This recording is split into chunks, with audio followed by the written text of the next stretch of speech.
Thank you all for making it back.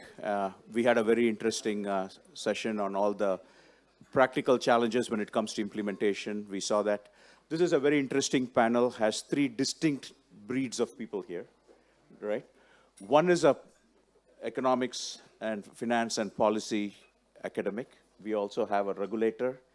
We have someone that has worked a long time in government and now is, promotes digital assets with governments around the world.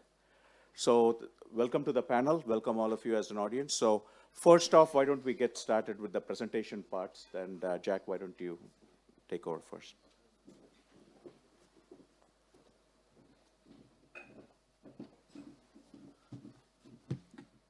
Good morning, everyone. Thank you for having me. My name is Jack Fletcher. I'm the Government Relations Manager with respect to digital currencies for a company called R3. So I look after our engagement and policy work with central banks on CBDCs and stablecoins. R3, just by background, is a software company. We have two products. We have Corda, which is a blockchain platform that I hope many of you have heard of. We also have Conclave, which is a confidential computing product, which I also hope some of you have heard of. What I'm going to do today very briefly is just outline some of the motivators for CBDC that we're seeing, specifically within domestic retail, and why that impacts upon what kind of infrastructure we're going to end up with, potentially. So over time, I'll go quite broad and then quite quickly focus down on one specific issue, which is that of privacy, and hopefully outline why it is that that as an issue has implications for what kind of infrastructure follows.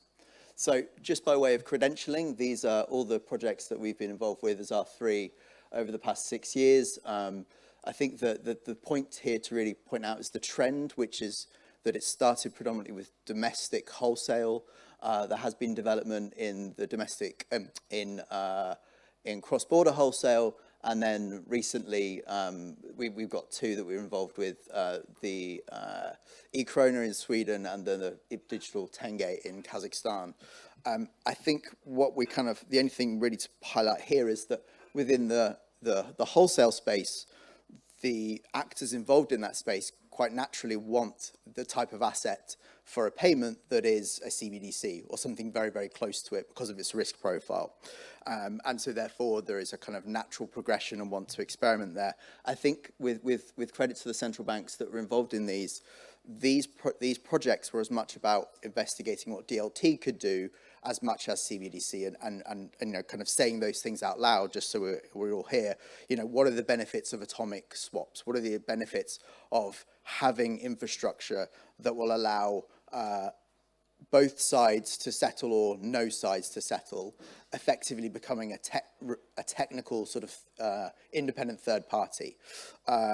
We're looking here at peer-to-peer systems, the need to not have to go via a third party to initiate or to settle transactions, instantaneous settlement. Now, it's a good question about whether that's altogether a great thing, whether netting has a role in life, but nonetheless it's here and it's capable within the technology. Programmability, which is something that we've kind of touched on a little bit so far today, but on a technical level, what we're talking about here is attaching smart contracts to transactions, having those rules adhered to within the transaction. We had a couple of examples earlier this morning about what that might look like in a CBDC world. The one that I kind of fall back on is if we're designing a currency for children to use online, are there protections we might want to attach to the use of that money at a technical level? Do we, for instance, blacklist or whitelist services, products, or suppliers to protect against children buying, booze from Amazon? We don't, that's an example. It's not an exhaustive one, but it's kind of one of the ones that we fall back on. Martin talked earlier about helicopter money, about saying you can only spend this money in this place at this time, and with a kind of designed economic benefit behind that. The last one is traceability, which is something that links into the privacy discussion we'll be having. DLT requires that you are able to verify who the issuer of the asset is. In a CBDC world, that's clear. It's an ECB, that is a digital euro, it goes out in the world. As it moves from Alice to Bob to Charlie, we can map that. There are good questions about should we map that, and there are some solutions about how that goes. So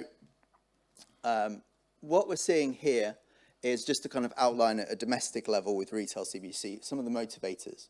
The reason I highlight this is because the motivators should inform what kind of product we want to have, and that kind of product should inform what kind of infrastructure we want. If we want to design a product, which I'll be talking to, which has some of the cash-like features of properties, then we need to make certain design choices. If what we're seeking to do is just put a public liability into a digital space, and that's your simple base requirement, perhaps the infrastructure is different, perhaps it requires different things.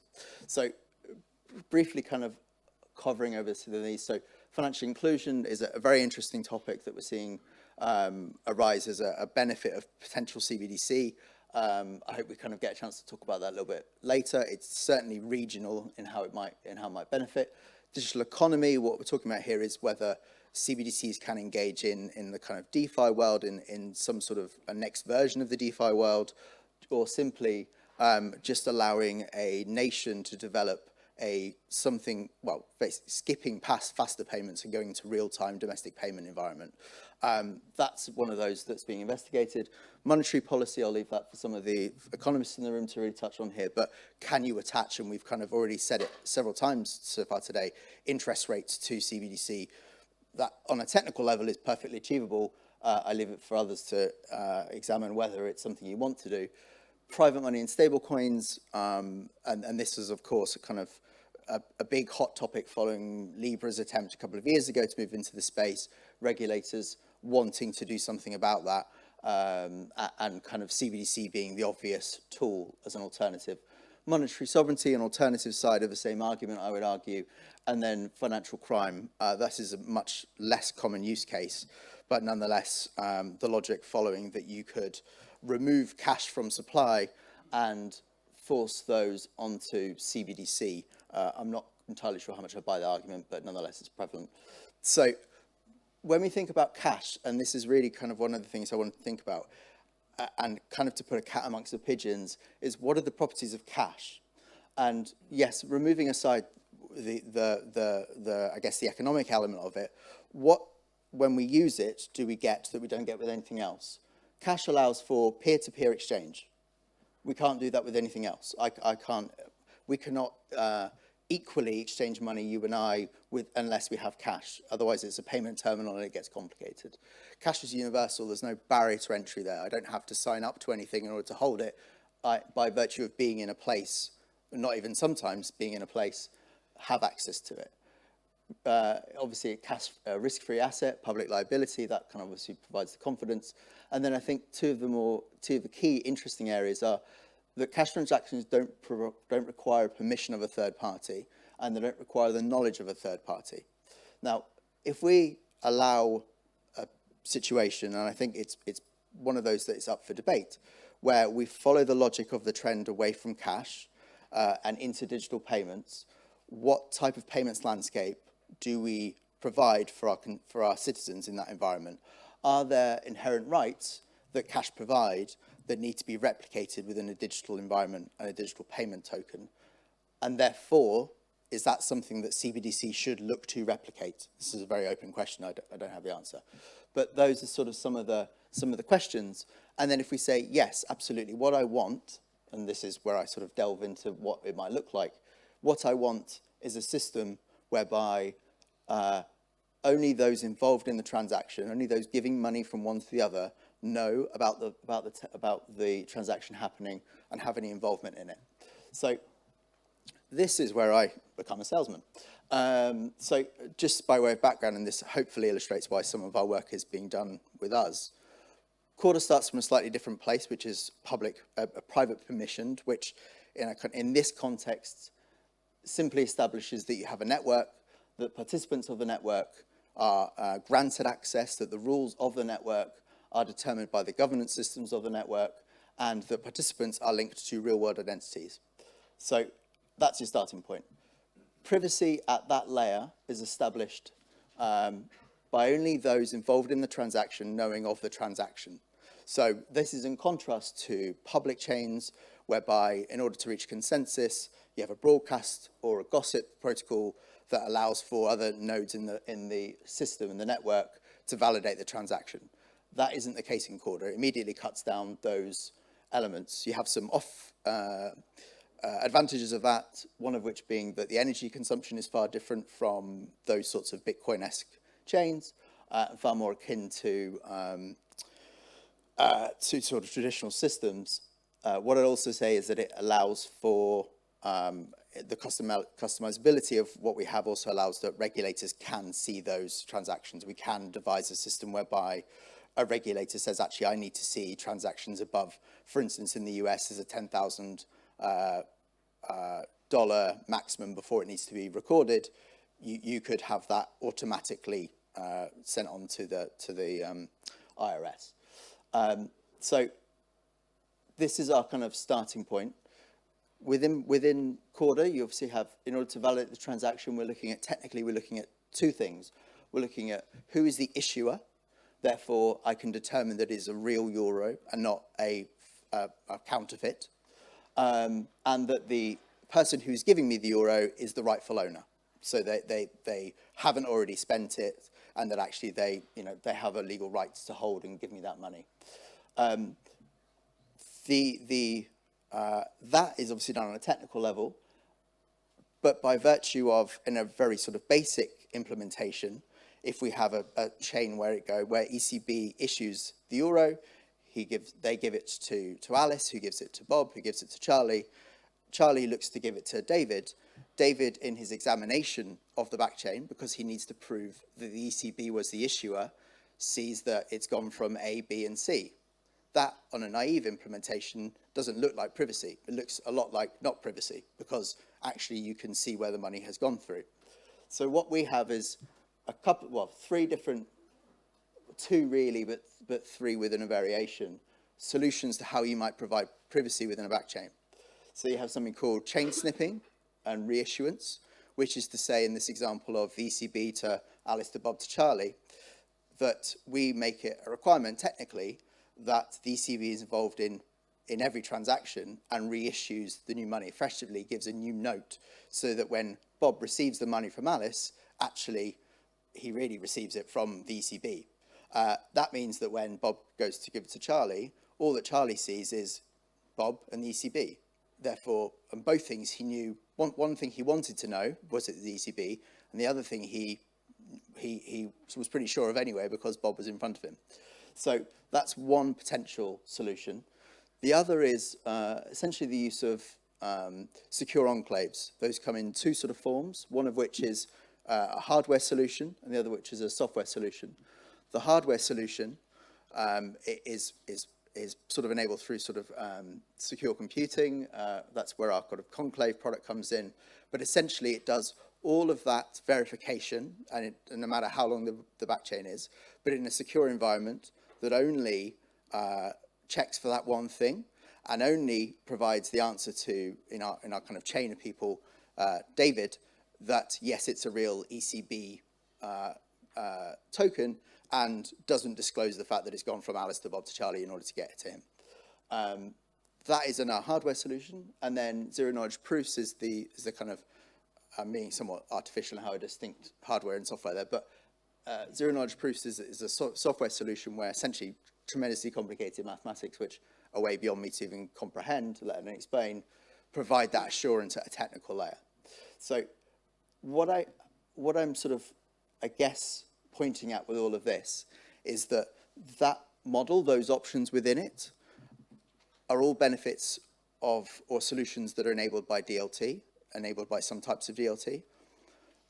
But what we've examined from motivations is that might be entirely useless, might be precisely the wrong design for some countries. It might be exactly the right design. But to say that we have a defined infrastructure that can meet all of our needs is probably incorrect. And I think what I'm really pleased to be part of this space for is because we're seeing that emergence and sophistication from central banks, better understanding, frankly, what's the problem I'm trying to solve, and working from there versus I have a shiny new toy, how can I use it? So that was sort of really my kind of presentation. My email address is there if you'd like to speak afterwards, and I'll obviously be part of the Q&A. Thank you.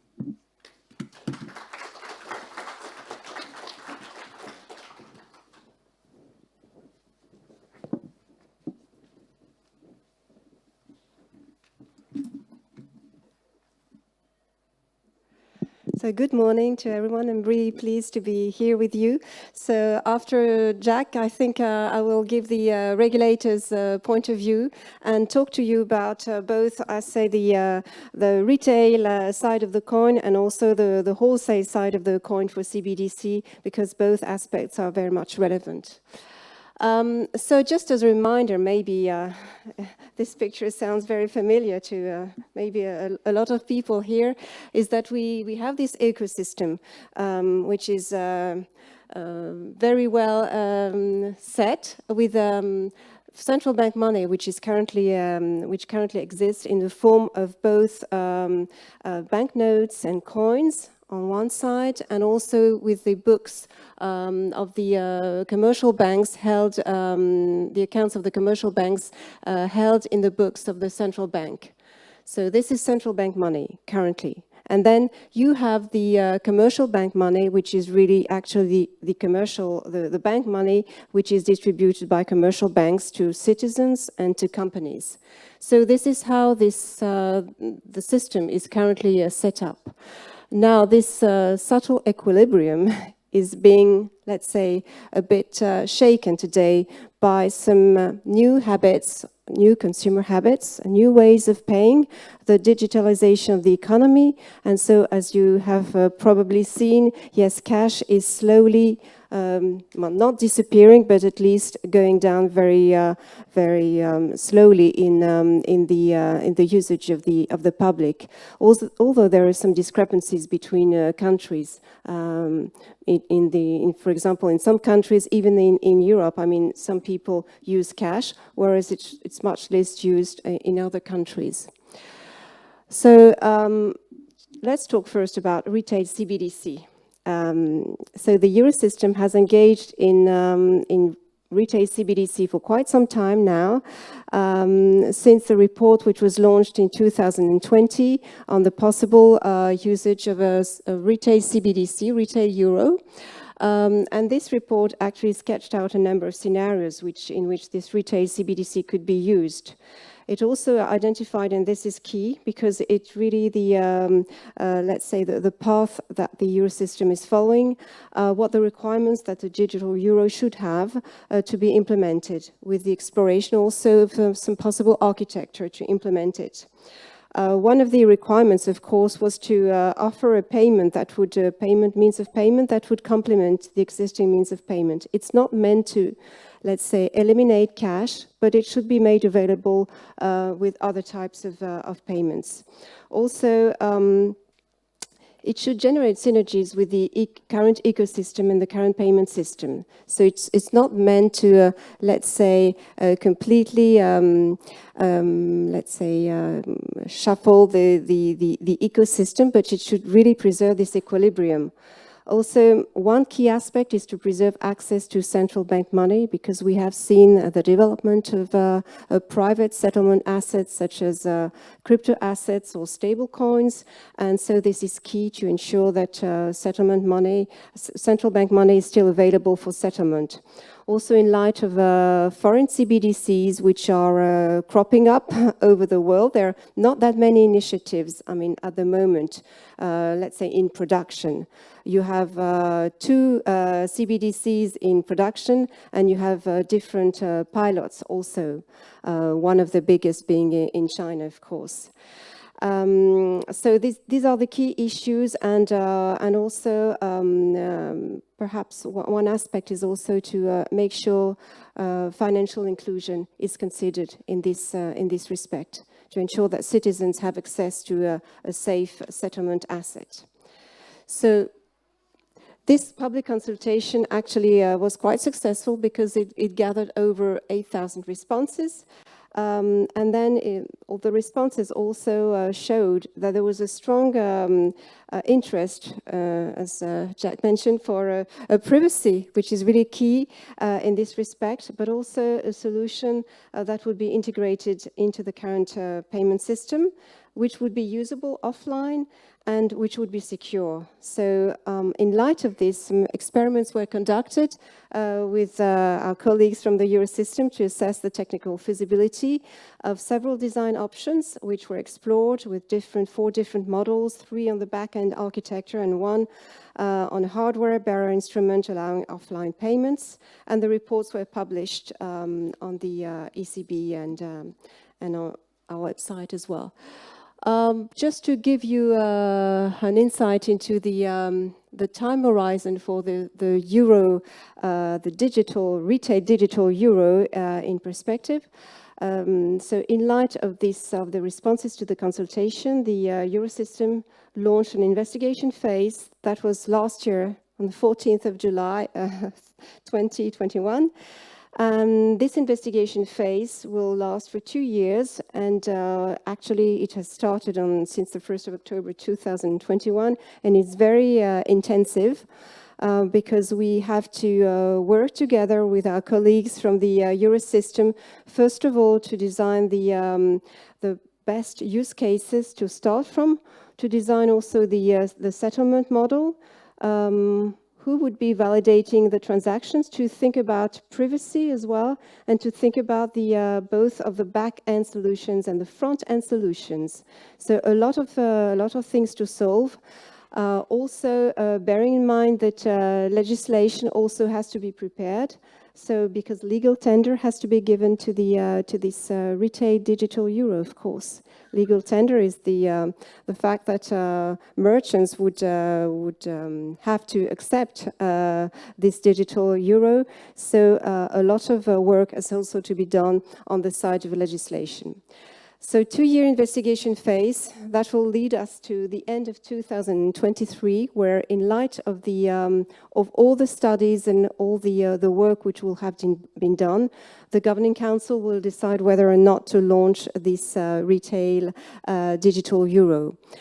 At the same time, I also need to mention that we will be working on the prototype, both on the back-end prototype and on the front end. So really to have let's say, a tool which will allow us to assess how the system could work. So a work which is both, let's say, theoretical and also a work on the, let's say, on the tools themselves. And this also involving consultations with the citizens, involving focus groups of the market, with the market advisory group, and also with the European institutions. Now, the key motivations we see here the two rejoined with the retail CBDC and the wholesale CBDC, and as you can see, there are some common grounds here. The key ones being the need to preserve monetary sovereignty, which is really encompassing both aspects. And also the need to contribute to making cross-border payments more efficient. As you probably know, this is one of the key goals of the G20 roadmap.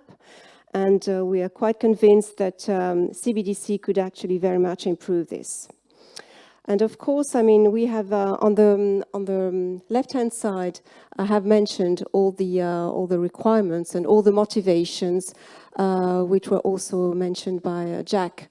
For retail CBDC, on the wholesale CBDC, I say from Banque de France's point of view, it's also very important, notably to ensure settlement in central bank money is available for security tokens, because we have seen and we see the tokenization, the growing tokenization of the economy, and also to facilitate and to accompany innovation. We think.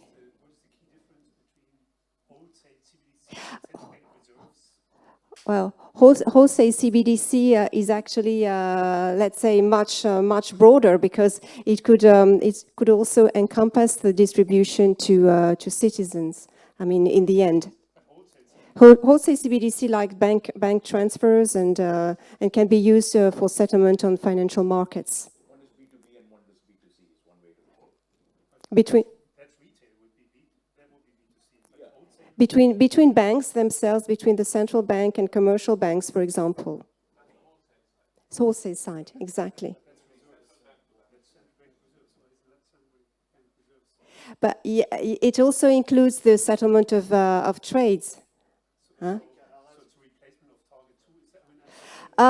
Yes, we'll mention the target 2 is settlement in central bank money. It's one type of instrument that can be used for a settlement, and indeed it's settlement in central bank money. So central bank digital currency on the wholesale side could possibly use the target 2 or target services, or could use other technologies like DLT.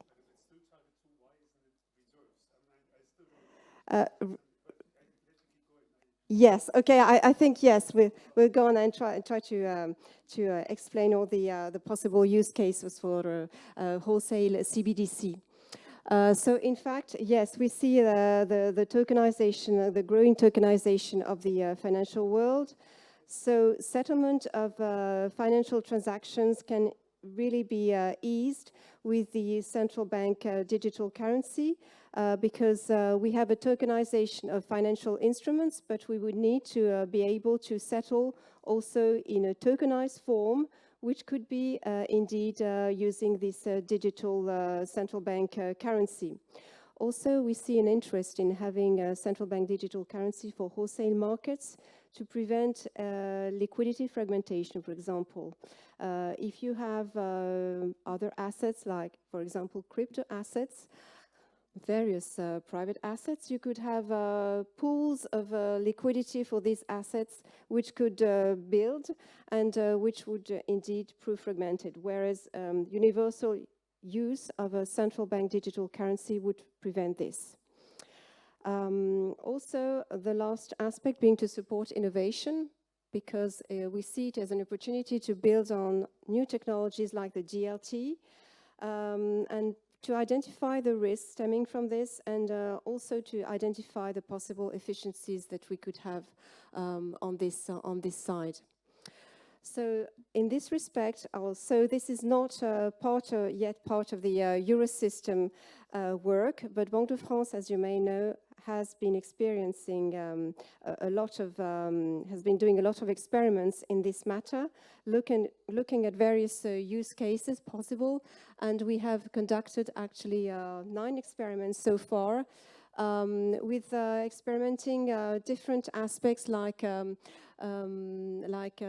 settling commercial paper in a digitalized form, like settling also French government bond, performing cross-border transactions with PVP and DVP mechanisms, also working on remittances. So we tried and tested various technologies using both public and permissioned or private blockchains. We tested these, and we also assessed whether we could have control of central bank money, which is key for us. So the report that we actually designed was published in November last year. And to show you, yes, to give you a picture of the experiments that we carried out, you have here all our partners. Also, it was one of the key aspects for these central bank digital currency wholesale experiments, is that we wanted to have some private and public partnership to explore this, because we are convinced that private partners can also bring a lot in terms of innovations.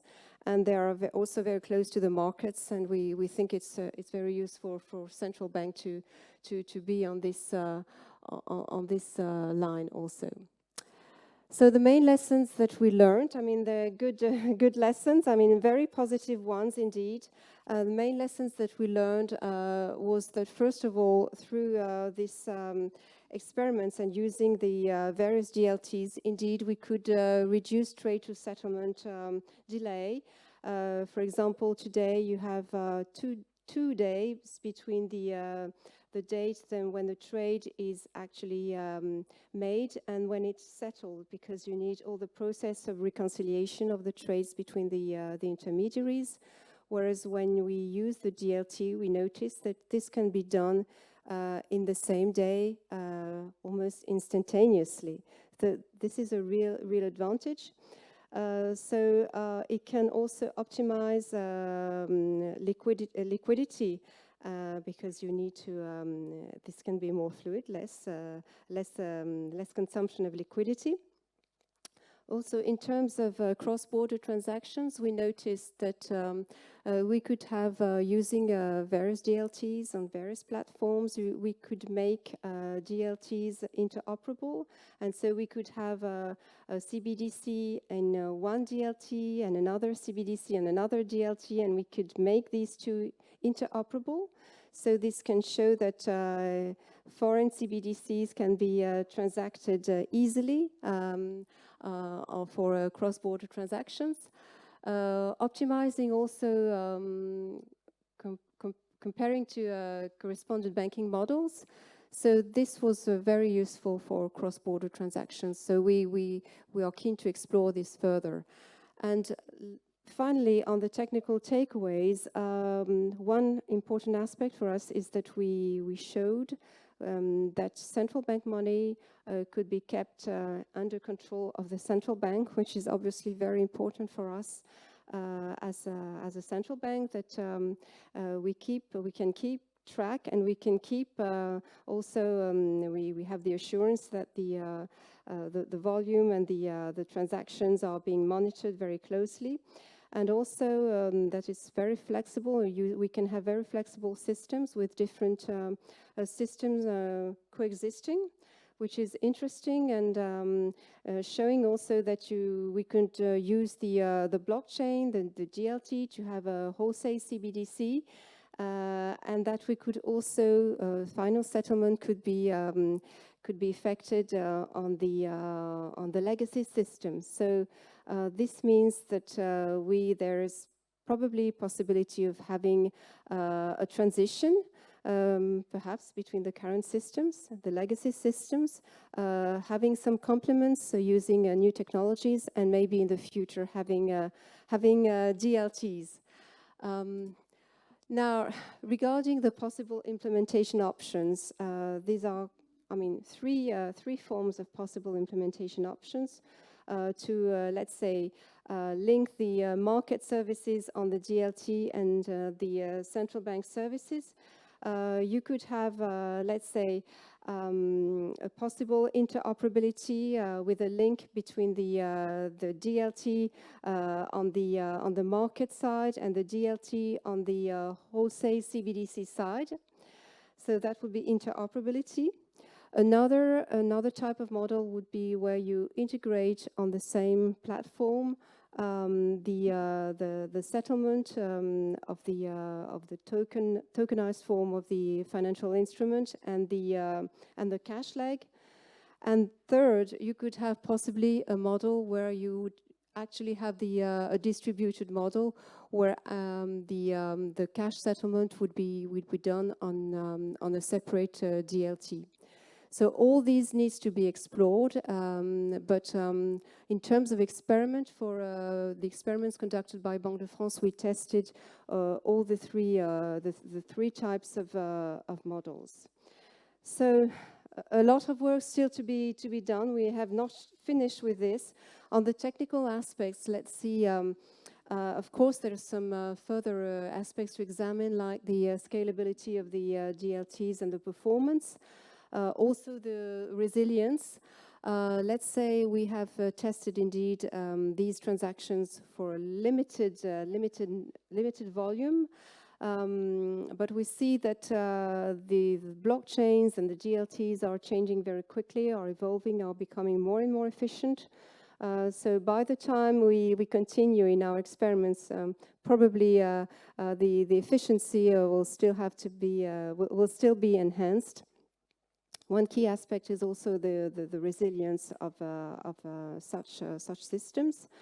So interoperability between legacy and DLTs is key. Interoperability between DLTs themselves, and also still on the business side, other aspects to further examine, like cross-currency, cross-border. Further exploring cross-border transactions. new assets, and finally also exploring how we can perhaps work with the decentralized finance, which is an ecosystem which has been growing, and we're quite interested in exploring possible instruments. So a lot of things still to be done, and we will pursue in this vein. Thank you.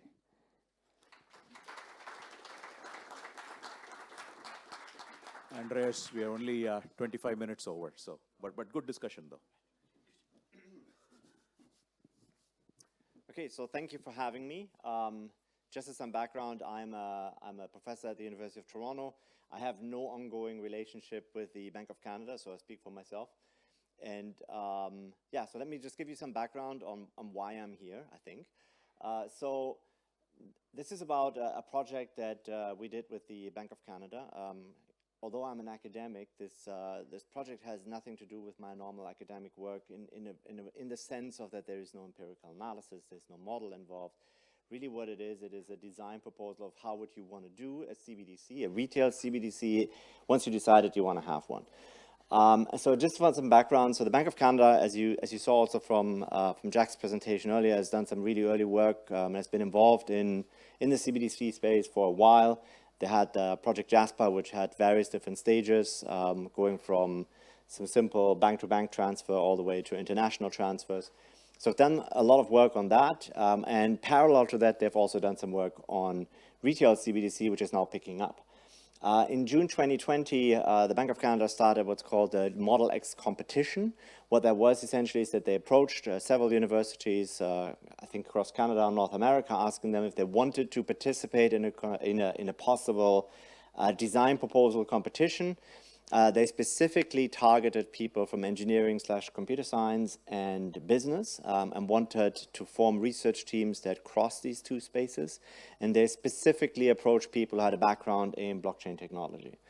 So the idea was to invite these groups to present a proposal to, with the right to get a bigger proposal in. And so there were 3 winning teams. I was one of them, or my team was one of them. So we won the right to submit a proposal for free. And so here's how this goes. So what we then did is so our role was to think through, if you want to have a CBDC, how would you actually want to do it? What features do you want to have? What do you think is important?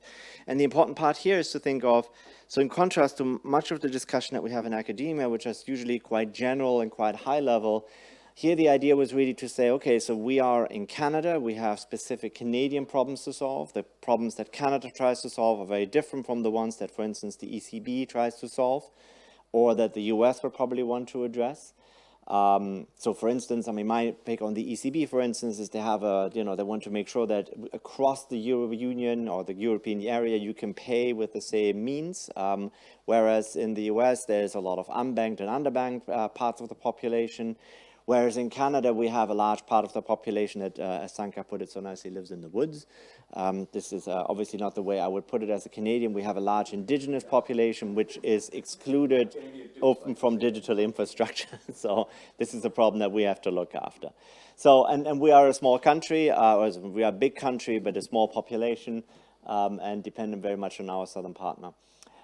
So what we then try to do is to say, okay, so what is the rules that the Bank of Canada set out? And so in early 2020, the Bank of Canada actually came out with a contingency plan that said, under the following circumstances, will we consider issuing a CBDC? Either cash becomes unusable in a large number of transactions, or there's an alternative digital money that starts taking over. This is my formulation. It's a little bit more detailed and complex how it's being formulated, but this is my take on this. And so for us, as we wanted to start a design for a CBDC, we start by saying, okay, so what does that actually mean in practice? So if any of these contingencies is met, what would that mean? And what would that then have some implications of how you want to design a CBDC? What problem are you trying to solve? So for instance, if you start with cash is unusable, that means that there will be only commercial digital payment solutions are remaining. Now that's all very well. So it means that the banks were successful to convince everybody that they should be using digital payments means. And that's actually, I would say, through the COVID pandemic has become pretty much a reality for most transactions. Now, if you are in Canada, if you know anything about Canada, and then that is a problem for the following reasons. There are a lot of people that live in, say, northern regions, not a lot of people, but a significant population. And when they use mostly cash, if they go to a place like Toronto, for instance, for medical procedures, which is quite common, and they don't have their right digital payments means, they would actually be excluded from commercial transactions. It's a problem, so how do we solve it? You can also see it as saying, okay, so the banks convinced everybody to use digital payments means, but we can say, well, the ability to pay, we can say is a public good, which means that the Bank of Canada then would need to build a public alternative. So that's a legitimate argument. For instance, you can say digital payments of any kind would always involve a commercially interested third party, and you can say that people should have the right to have, make a transaction without a commercially interested third party in between. So if you want, this could say you want to protect citizens' privacy from, any commercial party. So what that all boils down to is that you would need a new digital payments rail. And payments here is the key component of it. Now, if you go with the other part, which is that there's an alternative digital money that's taking over, in my opinion, there's three possible scenarios. Number one, there's a foreign public money, such as the digital US dollar or the Canadian, the Chinese yuan is taking over as a sort of payments means, so there's currency displacement. Or there would be a private money on a private infrastructure. So the threat there was, of course, the DM coin from the Libra Association, or that there is a private money on a public infrastructure, so that stable coins, say on a public blockchain or the like, would take over, or all three of them. So if any of this happens, then the implication, in our opinion, is that you need a new digital infrastructure. So that means you go beyond payments. So payments is not the important part. It's the fact that there is actually another infrastructure out there that people find altogether more appealing than what we have to offer. Because, if the money itself, it's not a question of the US dollar taking over, it's really a question of the advantages offered by the infrastructure taking over. So in our design proposal, we therefore have to take these two into account, and in fact, you will see in a second why, what that means in practice. So now, just to give you our approach to our thinking, and in particular because they did approach specifically people with a background in blockchain technology, we want to have something that works as a payments rail, but we also want to have broader use cases. So now I never think of a blockchain as a vehicle to issue crypto tokens to make lots of money out of nothing. I see this as a digital infrastructure, and in particular, a blockchain is an infrastructure for arbitrary value transfers. And so the important part about that is it's a common infrastructure which can be used by various different parties to create new value and new commercial and economic interactions. And so in that sense, we want to think of a path of how you can go from a payments rail, accommodate a payments rail, but also can accommodate the digital infrastructure. Now, there is also a driving view which underlies our general thinking, and this is where it becomes very specific to the Canadian experience, which is we wanted to make sure that this can be set up in such a way that you avoid fee dragging. So by commercial banks or by our accredited banks. And the reason here is actually very, very concrete, because in Canada we have something called Payments Modernization Initiative, which we've been modernizing since 2012, so for 10 years. And I think just recently we had the first product of this modernization. It was supposed to bring us a real-time rail for retail transactions. That still hasn't happened. Of course, why? Well, I mean, you can argue many ways, but Brazil was able to set up a real-time rail within 9 months. So we need 10 years in Canada to get it going. Obviously, one reason is that the payment sector is extremely profitable and makes a lot of money in Canada. It's a bigger sector than agriculture, for instance.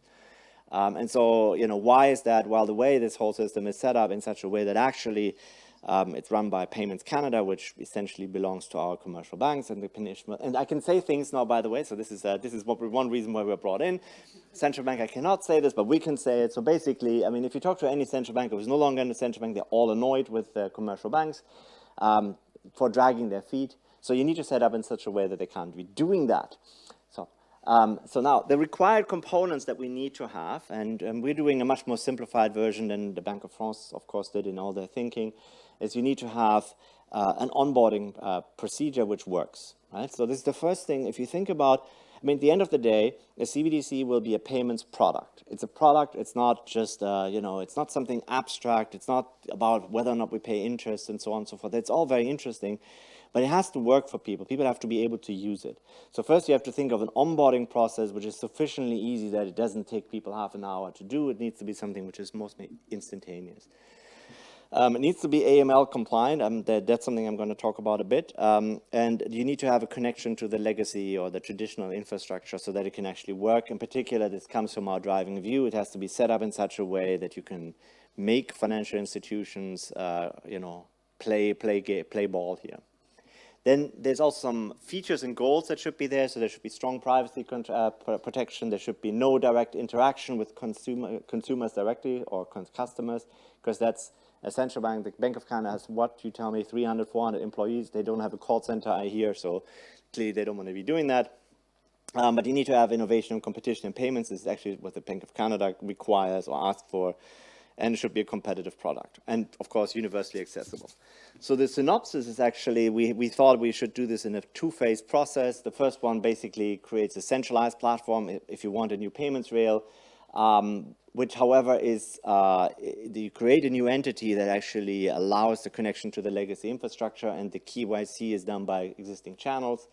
And then the second phase, you actually take this as one component of a broader DLT solution. It will be a private DLT solution, and so that this can become a common resource. And the key there is that you set up the first initiative in a proper way so that the money that you have on this digital rail is actually already programmable, so that when you want to expand it and then allow other financial institutions or whoever wants to be playing ball there to actually participate. There's some components that are deeply buried in our proposal, such as an architecture for offline payments, how it would be AML and CFT, so combating the financing of terrorism, compliant, and we have actually a very large legal memo whether or not the central bank can actually be doing that. All right, so just to give you an idea of just how the KYC would work, now.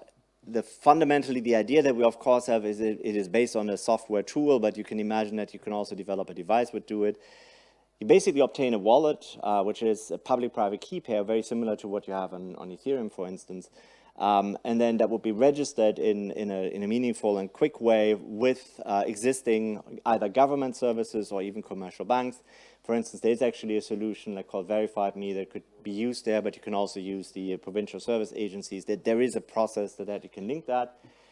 Now, the critical part then is so once the KYC has been done, you need to, the authenticated addresses, or public addresses if you want, have to be stored in a proper way. And so the way we wanted to do this is that we create a separate entity that basically contains a whitelist of addresses that are legitimate, and possibly with mapping informations, so that a payments processor can then access this whitelist to check if a person is legitimate without getting any further information. So there's a separation here between the payments processor and the information kept about an individual or a business, right? So individual is not necessarily a person, could be any business.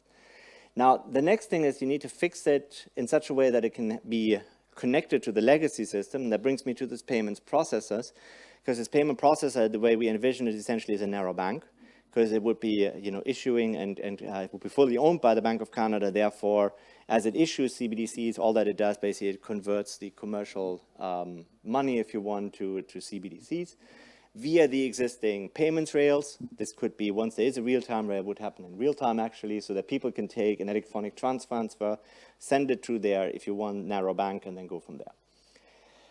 And in case anybody wants to know, I hear that another, a different G20 country is actually adopting pretty much that architecture at least for their pilot. And now, let me just quickly explain to you how a transfer then works. I mean, it's quite similar to normal transfer. You have for instance, you go to a merchant, they give you a set of instructions. It should be just a QR code. You scan the QR code with your device, sign a transaction as you do with a blockchain transaction. It then goes to the payments processor. The payments processor checks whether or not signature checks out and whether both parties, recipient and sender, are legitimate, and then does the transfer. And then the information of the transaction is actually kept for AML process purposes. Now, this part here is actually the iffy part, because there's a question of how this AML checks will be done. I think this is actually the critical part, and really something which one has to think about very, very carefully. Now, the system is set up in such a way that this, there's a high degree of anonymity in the sense of pseudo-anonymity. There's, just like on a blockchain, every transaction is pseudo-anonymous, and it cannot be unmasked simply. But from an AML perspective, of course, if there is a reasonable suspicion of illegal or illicit activity, then you could potentially do the tracing. The problem is the question of how systematic are those checks, and so to what extent is there a mapping of what people are doing, and then also what is the bar that is set for investigations, right? So you can set the bar very high at essentially the same requirement as for wiretaps. So it has to be a capital crime, a drug crime, or sexual exploitation crime if you want, or you can set it very low and saying at any point there is anything that like tax evasion, and you can have an investigation there. So I think this is a very critical question, and there has to be and so when you go, for instance, I think actually, so speaking of that, I think our government in Canada basically destroyed the possibility for a CBDC this March. In its entirety, because essentially the question is, if you have a system like this, in principle, everybody would be traceable, and obviously that's something which would not sit well with a significant portion, not the majority maybe of the population, but a significant portion which already renders the CBDC useless, in my opinion. Because you need to have acceptance by the whole population, not just by, a big mass. And now the problem is, so if you, for instance, start to give the possibility for censoring, for, daring to question the government, then, or if you give that impression that that's a possibility, then you're losing people and you're losing the possibility that this is useful. So what I'm trying to say is the government needs to be willing to tie its hands very significantly for this actually to work. Now, the second phase that we envision is one where essentially whatever system I just showed you is one node or one possible infrastructure in a DLT network where you have various different validators that can all contribute to the system. And so it requires that the initial system is set up in such a way that it is already programmable. And then you can build on this system and have a general infrastructure for value transfer. So any asset can be tokenized. Stocks, bonds, whatever you have can then be traded, and using the CBDC as a settlement currency for that. Okay, so I'm going to go very quickly over this because this is a very busy graph and nobody wants to see it. So there's some concerns. So should we worry about disintermediation? Well, the Bank of Canada has its own report which says, financing costs for retail or retail deposits actually contribute only about 10% to the financing of banks. So it's really, there seems to be an overblown concern in many ways. Privacy is a really big issue, so you need to make a decision if you want a privacy by design where you show great restraint, or do you want to have ongoing and a full surveillance of what people are doing. I think you also need to understand the use cases very well. So, what do people actually use CBDCs for? So we hear over and over that, the wallet amount should be limited because you want to avoid bank runs. You should avoid, large transactions should be, going to FinTrack and so on and so forth. I think that actually is a problem. That thinking is a problem because, large transactions are things like you buy a car, you buy a motorcycle or the like, or you pay a contractor.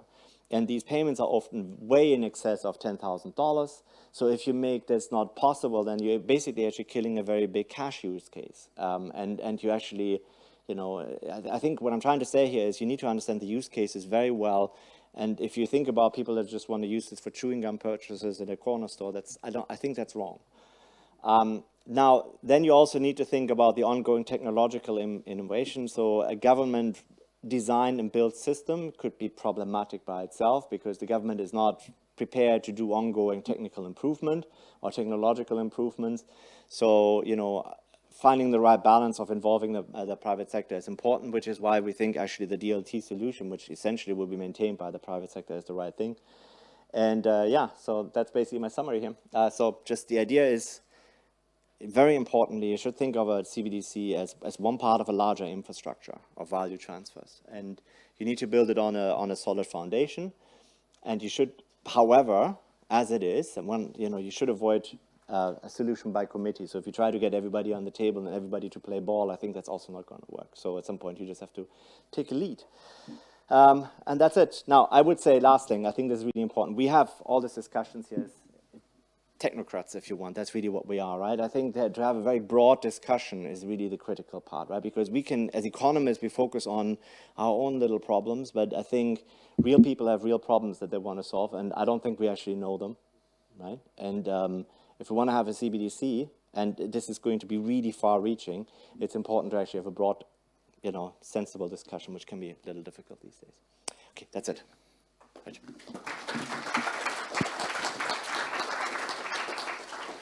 So again, guys, we are all friends and believers, so I only have half the time, so I'm going to switch it up very differently. So intention is not to upset anyone. First question to Claudine. What did you say the date was of the launch? Well, the investigation phase started last year. Okay. It will last 2 years, and the decision from the Governing Council will so be no dates. In Okay. next year, in 2023, at the end of the year. So no dates, basically. I mean, it's forward-looking. It's coming. Yes, I mean the decision has not been taken yet. Okay, so fine. and for the implementation phase, estimations make it like possibly 3 years. 3 years. Okay, fair enough. When you cooperated with all the other central banks around the world and banks around the world, how was that done? Was it done on a blockchain, or was it done the traditional way of emails and files? And in all honesty, we are just friends here. I mean. No, we actually used blockchains. I mean, we developed our own blockchain for Banque de France, and we also used the blockchains of partners. So we were quite agnostic in terms of technology. Okay. But we really used various technologies. The fact being that as CBDC has no legal existence, we had to destroy it at the end of the day. Okay, perfect. So question for you, Jack. You have been in government, served a lot of people and so on and so forth. So let us say if I was the guy that was not included by the financial system. Let's say I'm 60 years old, I've been living off food stamps, what have you. Nobody cared whatever for me. Why is it that I should read an article in the paper that CBDC got launched and feel happy? It's a great question because it underlines the ultimate question of, does a new payments medium solve that problem? And the problem is tremendously complex. And I think what we're sort of doing with CBDC is expecting the central bank alone, or at least via an engagement process, to solve it, which is probably not really particularly fair. That sort of, if we're talking about an individual who is unbanked in that example, why is it that they're unbanked? There might be a number of reasons. To expect simply that, I can now use CBDC in whatever format, my problems are now solved is probably quite a leap. I think what we've seen when we're discussing financial inclusion and the work that's been done, and I think a couple of months ago in April, the World Bank and IMF produced a paper that was very useful on this, and it was very much focused, as you might expect from those two authors, on the developing nations. I think there actually is quite an interesting pathway that CBDC can be part of for financial inclusion. The basic gist being that cash infrastructure requires physical things.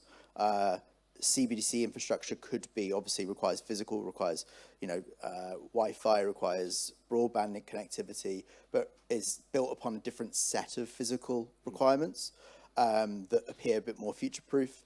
That we have people who are unable to gain access to banks and to credit because they aren't able to prove who they are.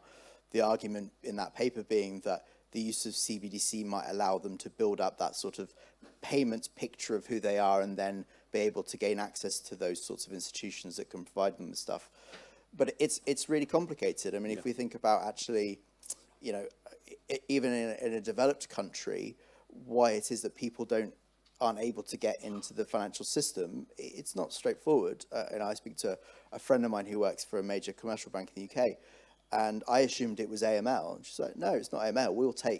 we'll take a letter from a hostel saying we know this individual and we'll provide them with banking systems. It's simply the knowledge within, certainly the UK, within the customer market of how to get on board and how to do those sorts of things. So CBDC in that scenario doesn't solve anything. It's just, you know, another way of looking at it potentially. I appreciate the candor. Andreas, question for you. I liked your simplistic model, by the way. It was good. But the one thing I thought we could do differently, and I wanted to ask you about that, is look, Canada, it's an easier market. When I say that, it means it's 35 million people, and 5 banks control 120% of that, right? So why can't we just take their AML and KYC as a utility token and put it across rather than do what you said?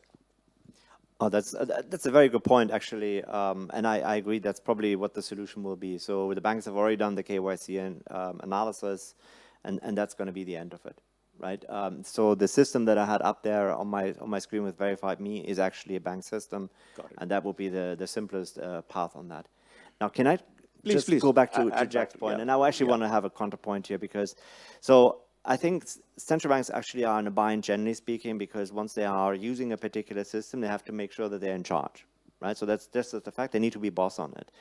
And for that reason, actually, it's always going to be really quite complicated. And we have already all of these discussions of you have to have the KYC check, that somebody is legitimate and all that. Well, how about we take a different view on this one? And so this is why I think this is the power of why blockchain is on a public blockchain, which is permissionless, is actually the right approach if we really want to think about enabling people. So why don't we go out and say anybody can use it, just like the internet. Anybody is allowed to use the internet. We don't have a KYC to say whether or not you can use the internet, right? So why can't we just go and say anybody can use it? Here's some money that is on the public blockchain that is actually issued even as a token by a central bank, or you allow commercial banks to issue stable coins. And then if you worry about somebody using it for illicit transactions or for, for terrorist activities or for money laundering, well, that's law enforcement's job to find those people and then identify what they have been doing. Yeah. So instead of what we currently do is where we deputize the financial sector and put all the pressure on them and say, you must make sure that these people are legit, do it the other way around and actually let law enforcement do their job. But on that one question, Andreas, right? So going back to my homeless example from before, let us say now I come to CBDC, right? And obviously, the reason nobody cared about me was my ability to pay and my willingness to pay was very bad, okay?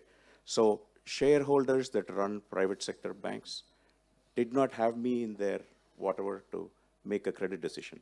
So now I've taken a CBDC credit and I default on that. Who's going to bear the loss of this? So let's just take one step back, right? So the question of why you're unbanked or underbanked is not just a question of who you are. It actually is often available information about you and the like. License, all that stuff, yeah. All of those different items, right? So in the US, you have a lot of people in flyover countries. In the middle of the country, they have access to 0 bank branches, for instance, right? So it's just a fact, right? And so a digital infrastructure can actually enable people there generally. Number one, and then the credit scores themselves are actually also a problem. We already know that there's much better ways to figure out whether people are credit worthy than a credit score. If you're an immigrant to come to a new country, you may be very well capable of making your payments, but you don't have a credit score, so you don't get any services. Yeah. So that's actually many use cases around that. I agree with you. Right? I'm just saying that also, right, let us say CBDC is my hope. Like I was the homeless guy, right? That's my example. So now I have hope. I open an account with this. I'm the guy that lives on food stamps. Now I'm part of the system. I'm happy for the first 6 months of my life. I go home and say, gee, I have identity in this country. But now bad times fall on me and I'm not able to pay a loan I took. Small loan. But who would pay that? Because if I'm a consumer bank, I would not have lent in the first place because it's not my credit. Now, if the CBDC backstops this credit, maybe I'm okay. But would I come back to the CBDC issuers? What do you think will happen? Okay, so I think also we have to be a little cautious, and this is another problem just generally of bank accounts, that it's actually quite easy to overspend in the US, simply because of the pull system rather than a push system, because in a CBDC, you basically can only spend what you have, right? And so the question of whether or not you get a loan is an auxiliary question to that. So the first step is that you actually can take cash or any income that you have and put it in a safe spot and possibly actually save on it. And then the next question is whether or not you can get the primary financial service such as a loan. That's a completely different step, and that's continued to be provided by private banks. whether or not that happens is, I don't know, somebody write a model about that. Right. So Claudine, coming back to the good work you have done, right? And all these involve a lot of work. So I'm just asking these questions to bring the aspects out of that. So as you know, I mean, like JP Morgan spends 1.7 billion, right? Goldman spends 1.2, Standard Chartered spends about close to 1, and so on. Now, combined, this industry spends about close to $1 trillion. Now, I agree it's taxpayers' money, so there is no limit. But what gives us the confidence that on a technological level, this is going to be like super duper compared to the fintechs or any of those things out there? Although we need it, and I'm happy with the progress you're making. But I'm just asking that question. When governments change, they can't even keep up with the promises they made. So what is your feeling when there's a change in government, or is it close to election? Before an election, are we going to see more microfinance through CBDCs? And after an election, if the other side wins, are we going to see a change in plans? And we don't know, but what are some of the things you're feeling as you develop this initiative? I think, I mean, really the focus of the project of the Eurosystem has been really targeted towards the citizens. Right. So it's really providing also in the thoughts the valuable use cases, and also bringing some added value to what currently exists, which is not the easiest thing to do, of course. Right. And so when you were mentioning financial inclusion, I think it's an important aspect, because some people, for example, do not have access to cash, or they do not have bank accounts. So possibly with innovative solutions, they could be more easily, let's say, included in the system. So whatever, I mean, the political environment, I think this is key for central banks to also include this in the mandate to develop a CBDC, a retail CBDC. Yeah. Yeah. Jack, basically, one of the questions is with respect to how this will evolve, right? I mean, because you meet with a lot of the government folks, what do you see some of the things they are telling to you? I mean, are they pretty bullish the way this is going? Is it uniform approval? Because we have some 100 banks that are attempting this thing, right? I mean, I myself have a presentation to Banco do Brazil coming up, which, I mean, it's a quasi-institution, right? And a lot of interest everywhere, but then there's like no one size fits all, right? Obviously, the Chinese model is one way, and it's good. Maybe the Russian model may be close to that, right? Because it's T+0. Maybe the rest of the world model is going to be very different. And in the Chinese model, actually, they have built infrastructure which is actually being lent to other countries for use. And there are other countries that are using the Chinese infrastructure. For a simple thing like TikTok, the world almost came to an end. How do you think it'll be the case with this CBDC sharing platform? It's a very interesting question you pose. I mean, I sort of lean back on those motivations that I talked to during my presentation, which are wide-ranging. One of those was monetary sovereignty, and whether that's a threat. I think we all identified monetary sovereignty, whether that's a threat from private providers, or is that just private money in a different format? Does that mean we understand it?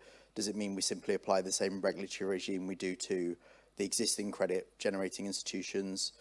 Is it slightly different? Is it, a threat from currency substitution from another central bank, but not by virtue of there being a problem with price stability, but actually that the new currency has advantages, whether it is in functionality or availability, but something that says actually, like, I'm just going to use this now. I mean, the China one is, I guess, the elephant in the room to some degree. I don't think that it's for me, if I'm being completely honest, it's a helpful wolf at the door. And when I'm having conversations with central banks, you kind of say, like, stuff's around the corner, it could happen. I'm not entirely sure that the threat that, large swathes of Italy are going to start using the digital yuan is particularly realistic. I think what actually, as a Brit, we had a conversation not that long ago in the grand scheme of things about joining the euro, and didn't for lots of reasons.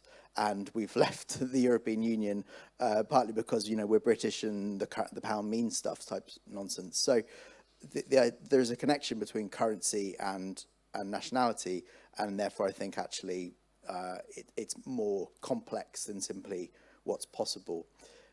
To answer your question a bit more sort of directly, I think a lot of central banks are in precisely the situation that we're in this room, which is to say, the more we look at it, the more questions we have. This isn't a straightforward piece of analysis we need to do. We need to think ultimately where it takes us. And for me, and I think this is the thing that I really reflect back on, is that at some point there is a man or woman in a grey suit in a room that says, but why? And I think the case needs to be really built as to why you do all this. We can come up with lots of theoretical examples as to why it's better, but actually doing it requires an awful lot of money being spent. And I think the case needs to be very clear about what it is that's going for. And that's why I lean back on those motivators. I think, why are we actually doing this? Thank you. Andreas, I mean, democracy, as you know, is doing the greatest good to the greatest number. And free markets capitalism is the best path to prosperity if done right. Now, that said, the CBDC is going to compete with Bitcoin, all coins, all forms of payments. And will the consumer, do you think, will get a benefit of it due to that competition from a pricing perspective? Well, so if you want me to draw an analogy or just talk a little bit maybe about the DeFi space, yeah. I think DeFi, decentralized finance, only took off after stablecoins were available, right? So that you can actually pinpoint the value of something to something in the dollar, and doing that on the blockchain without having to go through centralized exchanges. So that shows again actually the value of a anchor currency of some form. And so in that sense, I don't think that's going to go away in any form. I think that's quite important. But I want to just pick up on something that you said earlier, and I think when it comes to the Chinese influence in terms of lending their technology to other countries, I think this is actually probably one of the strongest arguments for the Western world actually to develop a standard here, because I think that's, China has a particular viewpoint on privacy, on surveillance, and on controlling its citizens. And if China actually sets the standard for digital money worldwide, I don't think that's a good thing. So, many countries may take their model and use it for their own purposes, which could lead to suppression of their own citizens ultimately. And so this is where the Western world really has to have a counterpoint. And this is, I think, really the value that we can bring. And if anything, right, so Jack, I think this is probably the strongest case we can ever make for a CBDC, not financial inclusion or the like. Last question to Claudine, and thanks panel, you have been great. Claudine, when the CBDC is live, whenever that is, right, obviously there's going to be a marketplace between the CBDC and all the cryptos. Do you think that type of marketplaces will emerge? Because there are over 1,000 coins and tokens and what have you today. Obviously, 80% of them are on 7 or 8. But do you see, like a marketplace wherein the CBDC is pegged or traded with the other currencies, like FX is done today? Well, I think perhaps yes, the world of cryptos is changing very quickly, as we have some the latest market developments with Terra, Luna. I think that maybe there is more attention that will be paid to the unsafe or unstable aspect of those cryptos, and that there will be a conscious that will grow as to possibly the benefits that a secure settlement asset can bring. So I think we have not seen the end of the story here, and that yes, citizens will also see the benefits of having this CBDC in place. Thank you, panel. I mean, today's question, we'll do Q&A, Sudhir, but today was just to probe some thinking, and hopefully you enjoyed it as much as I did. Thank you. Q&A follows, Sudhir. Go for it. Here. Just a quick one, that's okay. So, I guess because the conversation is on CBDC infrastructure, and you guys gave very good perspectives, I was wondering, would it make sense at some stage to have a CBDC native blockchain protocols at that level? Because whenever we talk about infrastructure, we just generalize that it is DLT. But if you unpack DLT, it has a lot more components inside it, right? So for example, the mechanism of consensus, smart contracting capabilities, etc. because we have industry and universities, academics today here, I was just raising a question. Will that add value to have a CBDC native blockchain protocol itself that most of the central banks can standardize on? I guess as a representative from one of the blockchain platforms, I have some of an opinion. You know, a couple of years ago, I think my answer would have been the marketplace is still pretty infantile, and actually it needs to work out precisely where different platforms suit different use cases. I don't think I'm going to get sacked for saying this. I don't think, for instance, Corda is particularly well suited, certainly right now, to sort of large-scale DeFi type projects. You know, public permissionless chains definitely have their advantages in that world. I think we have a really strong advantage in networks whereby governance is really important, and central banks can maintain, you know, who has their currency and things like that. I guess my question is therefore, what, with respect to CBDC, it might be helpful. I think Andreas's point about setting standards is a good one, but it might still be a bit early to be doing it, to be declaring a winner and saying everyone else pack up. But you know, unless the room agrees it's Corda, and then that's great. Hello, I have a question for Andreas regarding the Canadian situation. So if I remember well, a few months ago, there were some massive demonstrations, especially in Toronto, the so-called Freedom Convoy, involving truck drivers protesting against COVID restrictions. And if I remember well, the Canadian government decided to seize the retail bank accounts. So the drivers' accounts were frozen. So by, let's say, a unilateral decision from the government of Canada. And I was wondering whether CBDC would have changed anything, because we can have some concerns and some legitimate questions. So a democratic government unilaterally decided to freeze retail accounts. So I would like to have your view on that. It's not technical, I'm sorry. Yeah, that was essentially why I was alluding to the fact that the government basically destroyed the possibility of a CBDC in Canada. No, I mean, so in many ways, we have a center-left government which is, you know, normally committed to democracy, and you know, there was two parts. One was to clear the downtown of Ottawa of people who dared to honk and protest against the government. There was the part about our bridges being blocked, and that was a threat to the economy. And then in addition to that, there was also the essentially using the tools of combating terrorists against your own citizens for crimes that have not yet been charged, right? And I think the fact that there's essentially, you know, the government imposed a freeze on the commercial bank accounts with a CBDC, this would have been a click of a button. And that has essentially confirmed all the fears that people who worry about government overreach had, was essentially implemented by actually a democratic government. It was like, in my opinion, the worst thing you could ever do. So, and I think this is why I think it becomes very hard now for a central bank to argue that no, this is not us, and we would be, you know, we would have strong protections for people, and so you can't just arbitrarily be seized and so on and so forth. There's a significant part of the population that will not believe this. So. I mean, I have difficulty seeing the case for a decentralized ledger system here. I mean, it brings all kinds of issues with it. Certainly, if you do it permissionless, as you mentioned, Andreas, I think that will be very, very tricky for a CBDC. So if a CBDC is introduced, why not make it fully centralized and have the central bank being the only validator? I can see the case for a blockchain for the reasons of programmability. And we probably want a Turing complete language on that to allow all kinds of DeFi contracts. And that problem has been solved already nicely in the public sphere. So the central banks could just buy solidity in being done with this. So why not have a centralized blockchain where the only validator is a central bank, have it programmed so that solidity runs on it and be done with this.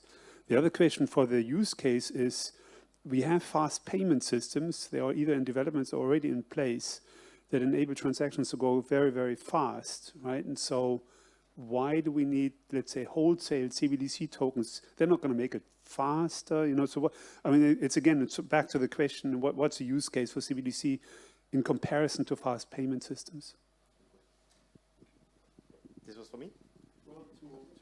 Anybody, yeah. Yeah, you can start, Andreas, and give it to Claudine. Yeah, so I look, I mean, so what we proposed essentially was first a centralized platform. It was then decentralized among a group of validators to expand the possibilities.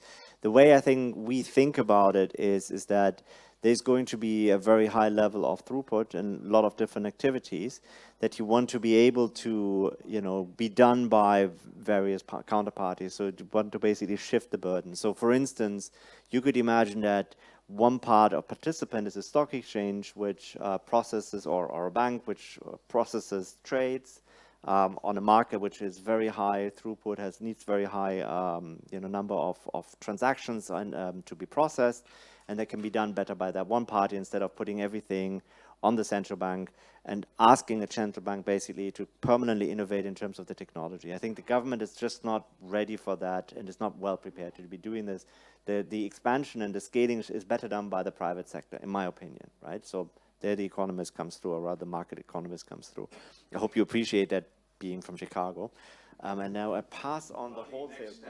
Last question before lunch is the food is getting cold, I mean. Is this on? Yes, I mean, maybe to to revert to your question regarding the fast payment systems. Of course, this is an avenue which is also being explored in terms of cross-border. Notably, we know that there are significant improvements to be made to meet the G20 roadmap, and that we know also that CBDC may be a next step. To develop all the technology, but it's surely, I mean, the two can coexist. I think maybe the first one would be quicker. I agree. Yeah. Hi everyone. I get this question often, and I want to pass it to you and hear your feedback on it. So you talked about the underbanked, non-banked, and so on. But I get a question from the people who already use cards, Google Pay, Apple Pay, all of this technology. They don't use cash anyway. And in the case of, the very unlikely case of no connection, where people would have a problem with chat before paying money anyway, they can switch to cash. So their question is, what is the value of the CBDC for them? What are they going to get in additional to what do they have right now? If they're hanging out in places with no electricity and no Wi-Fi and so on, they can use cash. You're talking about, yeah. We're not here to save them. I mean, who are these people? No. How many times are they? No. What is the value that they? What is the additional value? My question is, what is value is the CB? And again, the experts are here. Yeah. On Apple Pay, you can enable CBDC as a payment mechanism. So if you use Apple Pay, Google Pay, in addition to your card, now you use CBDC. Would be my. Yeah, I mean, but what's the value? I mean, what service? What extra do I get in my daily life? This is their question. So you're saying will the CBDC give you a 10% rebate back on the price if you use CBDC for payment, as an example? It's kind of an incentive then. Well, I think I would sort of lean back on my earlier answer, and that's to say CBDC alone is probably not the answer. It's not a silver bullet, but if you're accompanying it with things like digital identity, which you know, some of these countries that are thinking about it are explicitly saying we recognise we need to have a digital identity system alongside this, then it does allow people a pathway into it.